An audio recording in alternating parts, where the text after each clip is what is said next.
Welcome to the CompTIA Cybersecurity Analyst course, CySA+. Again, John Abweg here is your instructor. Pleasure to have you aboard. Before we get into the slides and the knowledge itself, let's talk a little bit about the course and a little bit about the test. So, about the exam, the certification, IT workforce certification that applies behavioral analytics to networks and devices to prevent, detect, and combat cybersecurity threats through continuous security monitoring. Obtaining CySA Plus verifies that successful candidates have the knowledge and skills required to leverage intelligence and threat detection techniques, analyze and interpret data, identify and address vulnerabilities, suggest preventive measures, and effectively respond to and recover from incidents. Now, what are some of the jobs that would want CySA Plus? Analysts of various types, whether we're talking about threat intelligence or security analyst or application security analyst, security engineers, threat hunters.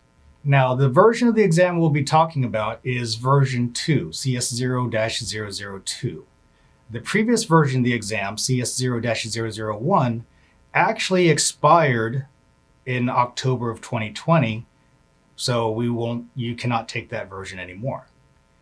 Now, as far as the number of questions and the length of the test and the passing score, as you see on the screen, if you were studying for this test prior, you probably already have seen that that part there hasn't really changed very much. As far as what CompTIA recommends with regards to your amount of experience, you can see there that they talk about they want you to have 4 years plus of hands-on information security and Network Plus or Security Plus certification already, or equivalent knowledge thereof. In this exam, there are 5 domains to consider, and you can see them on the screen here. We have threat and vulnerability management, followed by software and system security, followed by security operations and monitoring. Then we have incident response. And finally, we have compliance and assessment to round it out. Now, if you had been studying for the prior version of this exam, you would have noticed then that we've actually added a domain. The first version of CySA Plus only had 4 domains. Now, let's talk about some of the tips and techniques on how to take and, hopefully pass the test. Just knowing things is not going to help you pass the test. They are not going to ask you questions in a way that all you need to know is recognize something and answer what they ask you. Instead, they're going to ask you questions in such a way that it sets up little mini scenarios. So it's not enough to know something. You need to know how to use that something, or where to use that something, or why you would use this something over something else. Now, next, answer exactly what the question asks you. Do not bring in things from the outside. Do not bring in things from outside the question. No what ifs, no head tilting. And what I mean by this is the question will tell you exactly what they want to know. If you start bringing in things from the outside, if you start bringing in corner cases or stuff from outside the question, if you start bringing in circumstances that are not in the question, you are likely to be wrong. As one of my old coworkers like to say, there are 3 things present when you take this test: you, the question, and the answers. Don't bring in extra stuff.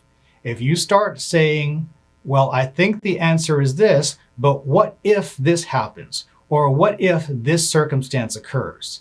And you start doing that head tilt to the side, trying to look at it from a different viewpoint, you're probably on the wrong track. You need to stop and refocus. Answer the question holistically from a general best practice standpoint, not from how you personally do things at your workplace. Now, you may know somebody who is a guru, who is a wizard at their job. They are that person that everyone seems to go to when they need to know how to do something at work, how to fix something. But then they may be that person that tried to take this test or a test like this and actually failed. If you know somebody like that failed that exam, this is the bullet point that probably caused them to fail. CompTIA and other organizations that provide these holistic IT certifications do not care about how you do things at work. They want to know that you know how to do things holistically, from a general best practice, from a big picture, from a what should be the right thing to do no matter where you are standpoint. That's what they want to know. So I promise you, no matter how many times kicking the computer at work actually fixes that computer, I am willing to promise you that that is not going to be a correct answer on a test anywhere. Now, having said that, when we think about how to answer the question holistically from a big picture standpoint, there are 3 general priorities that you need to always keep in mind.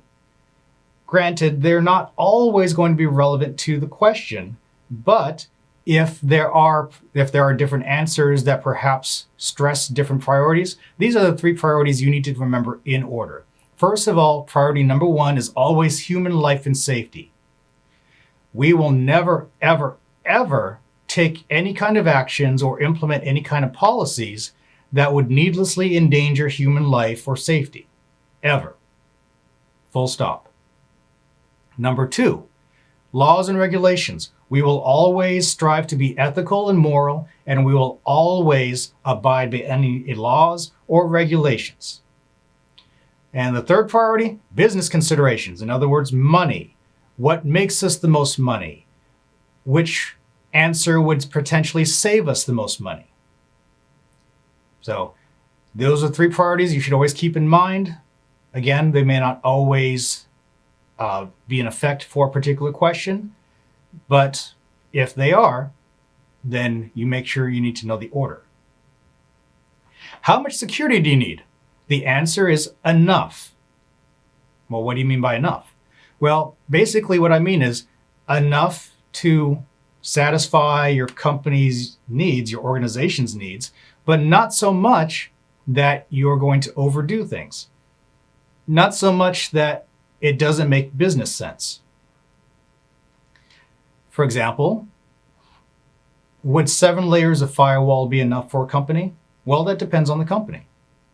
A company like, say, Amazon or Microsoft, they might need 7 layers of firewall. They might even need more. Who knows? But if you think about the mom and pop store down the corner, 7 layers of firewall is overkill. So when we think about security, you need enough security to obviously secure your systems, to satisfy your company's security policy. But you don't need to overdo it. Because more security is not always best security. Or to put it another way, if I have a car that's worth $1,000, do I really need a $2,000 security system to protect it? No. Know your acronyms. They will almost never be spelled out during the test. Yes, unfortunately, you do need to know acronyms. They will throw acronyms at you and almost never get spelled out in the question. So you're just going to need to know them. So make sure to make that a priority as you're doing your studying and your review. And the final bullet point, the performance-based questions are first. Skip them and do the multiple choice questions instead. And by performance-based questions, those are those questions that tend to freak a lot of students, a lot of test candidates out. The ones where you see pictures of the network and there's things to click on or drag and drop or drop down boxes. And it's not just simply clicking on A, B, C, or D. Those tend to freak people out. And so for that reason, and for another reason I'll get into shortly, I suggest you skip those and do multiple choice questions first instead. Because on this test, you can skip questions. You can flag questions for review. You can come back to them whenever you feel like. On this test, once it starts, you will have a timer in the upper right-hand corner of your screen. That tells you how much time you have left remaining. That timer does not stop, not for anything. But the bigger reason that I suggest you skip performance-based questions is because a lot of times during the pictures of networks and lists of security controls you need to figure out, that timer might get covered. And trust me, You do not want to go through the 4 or 6 or 8 or 10 or however many performance-based questions you have at the beginning and struggle through them and brute force your way through them, and then finally get done with them, get to the other 65 or however many multiple choice questions you have, and then realize, I only have 30 minutes left to take this test. That is not a good feeling. Skip them, do the multiple choice stuff first. Now, when we answer multiple choice questions, read the question completely, then read all the answers before choosing the answer. You may even need to reread the question. Read the question, read all the answers, then maybe go back and read the question a second time. And the reason I say this is because a lot of times some of us are guilty of reading the question, and then as soon as I find an answer that looks like it fits the question, I'm going to choose that and I'm going to hit next. I'm done with that question. But if you force yourself to read all the answers, you may realize some things. You may realize that there's more than one correct answer. Wow, if there's more than one correct answer, this isn't a choose 2 or choose 3 question. What happened? Well, if you see more than one answer that seems to fit properly, then you might go back and read the question. And if that happens, then you just realize perhaps I missed a word when I read the question the first time. Perhaps there was a not or an except, which then changes the whole focus of the question. So read the question, then read all the answers before choosing the answer. Because you never know, you might have misread the question or skipped a word the first time, and you might have, which would cause you to answer the question incorrectly. You have time. When asked to choose the best or most likely answer, a lot of times you will see questions like that. And that does imply that there tends to be more than one answer that technically would be correct. However, that does mean then that there is going to be one answer that is more correct than the others. So how do you tell what is more correct than the others? This goes back to reading the question completely. Because a lot of times, actually almost all the time in the question will tell you exactly what they want to know. There will be certain words or phrases, or they'll talk about how some C-level executive is concerned about a specific thing. Well, if that's what the C-level executive is concerned about, then that's what you need to focus on. Yes, there might be a solution that's great in general, or just a good practice to have on a device, but that doesn't mean that it's appropriate to the question that's being asked. So, hey, when you see this best or most likely, or least, or something along those lines, again, that does imply you will see more than one answer that technically could fit. You just need to find the best fit. Now, a lot of times we don't know the answer right away. This happens a lot. Happens to everybody. Yes, even me. So if you don't know the answer right away, use process of elimination. Eliminate the wrong answers. And I know that sounds obvious, but it's amazing. Sometimes we forget the obvious things when we're under pressure, like you're going to be when you take this test. So sometimes by doing a process of elimination, you can get to the right answer. Sometimes you'll get to the right answer because you eliminated all the wrong ones. Even if you don't quite recognize the right answer, you're not fully sure. Well, I don't recognize what B is, but I know A is wrong, and I know C is not relevant to the question, and I know D is wrong, so I guess B must be the right answer. And even if you can't eliminate all the wrong answers, chances are you're probably going to get to at least a 50-50 shot. Chances are pretty good you're going to eliminate, say, 2 out of 4 answers, and then, I like your chances better with a coin flip than I did if you had to choose 1 out of 4 randomly. Now, if you still don't know the answer after working through it, reading the question, reading the answers, doing your process of elimination, then make your best guess, mark it for review if you like, and then move on. Because again, you can come back to it, but you should never leave a multiple choice question unanswered. And the reason for that is because you might run out of time. It's not likely, but it is possible. Again, this test is timed. And if you run out of time on the test, your test is submitted as is. And if you left any questions blank, you're not getting them right because you didn't take your shot. How does that phrase go? You miss 100% of the shots you don't take. So if you're still not sure, you need to move on from a question, still put an answer down, take your best guess, flag it, move on. You can come back to it later for review. Now, the smaller bullet there, you shouldn't change an answer you marked for review without a good reason. And that is very true. The reason is you've done your studying, you've done your reviewing. There's a possibility, there's a good possibility actually, that the answer you put down as your best guess, there might be something in your subconscious that's telling you this is the right answer, even if you don't actually know why that is. So the only times I would suggest you change an answer that you made a best guess on is if you just straight up remembered the actual correct answer later on, just came to you out of the blue.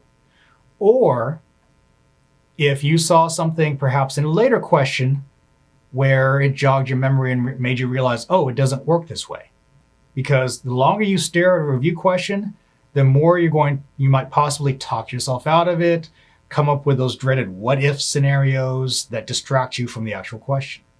Now, let's talk about those performance-based questions that I told you to skip at the very beginning of the test. So first of all, don't panic. These performance-based questions freak people out, especially if they're not used to them. Because again, they show pictures, they show you things about here's a whole network format, click on devices, read logs, change rules, change an ACL, type commands in. There's so many things to do, and people kind of get overwhelmed by the fact that there's so much to do. So how do we help keep that and manage it and keep it under control? First of all, read the instructions. It sounds obvious, but you'd be amazed at how many people kind of skip past the instructions on what to do and just go right into it and just throw themselves into the sea of that map of the network without even knowing how to click on things to pull up logs. So read the instructions, because the instructions will tell you what you can click on, what is relevant, what isn't. Speaking of relevant, what is relevant to your goal? Focus on those areas. Not everything on that entire map of the network or what have you might actually be relevant to your question.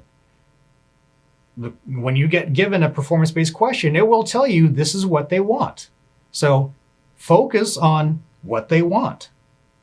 If they have a question about an ACL, then focus on the ACL on that router or on that firewall. Don't go playing too much with a user's computer, because that's not really relevant to what the question wants. Now, once you figured out what is relevant to your goal, break that question down into smaller tasks and work on those tasks one at a time. Rather than trying to answer the question as a whole, break that question down into smaller items and answer those items one at a time. When we can focus on smaller tasks, that gives us a purpose, that gives us something to work towards. And as we work through those tasks, we answer the question.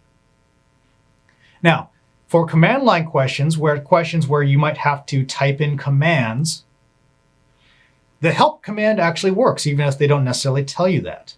Even if it's not necessarily on a system like Linux. Yes, even on something that pretends to be a Linux server, you can type in help, and if you type in help, it will show you a list of all the commands that are relevant to this question, all the commands that it accepts. So you don't have to go guessing which command can I use, which commands are relevant. There's so many commands, where do I start?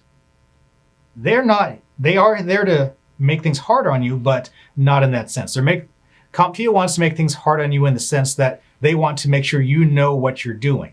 They're not going to make things hard in the sense that I don't know how to answer this question because they just threw me out there. So no, they will give you some help. Now, if you get questions regarding ACLs, access control lists for firewalls or routers, remember that order matters. Order matters on an ACL. After all, remember, ACLs are read from top down, first line, second line, third line, and so on. So with that in mind, how do I know if I need to create an ACL? How do I know the order? Well, chances are, if you're given an ACL question, they will also give you a bunch of rules to follow. This computer must be able to talk to this computer, but not this way. This computer must be able to talk to any server. They will give those rules to you in order. Follow that order. So if they give you rule 1, then rule 2, then rule 3 to follow, then that's the rule order you should put your ACL lines in. If you need further assistance or further experience rather with what a performance-based question might look like, at the bottom there's a website for you, simulation.comptia.org. There they have a sample performance-based question for you to work on your own.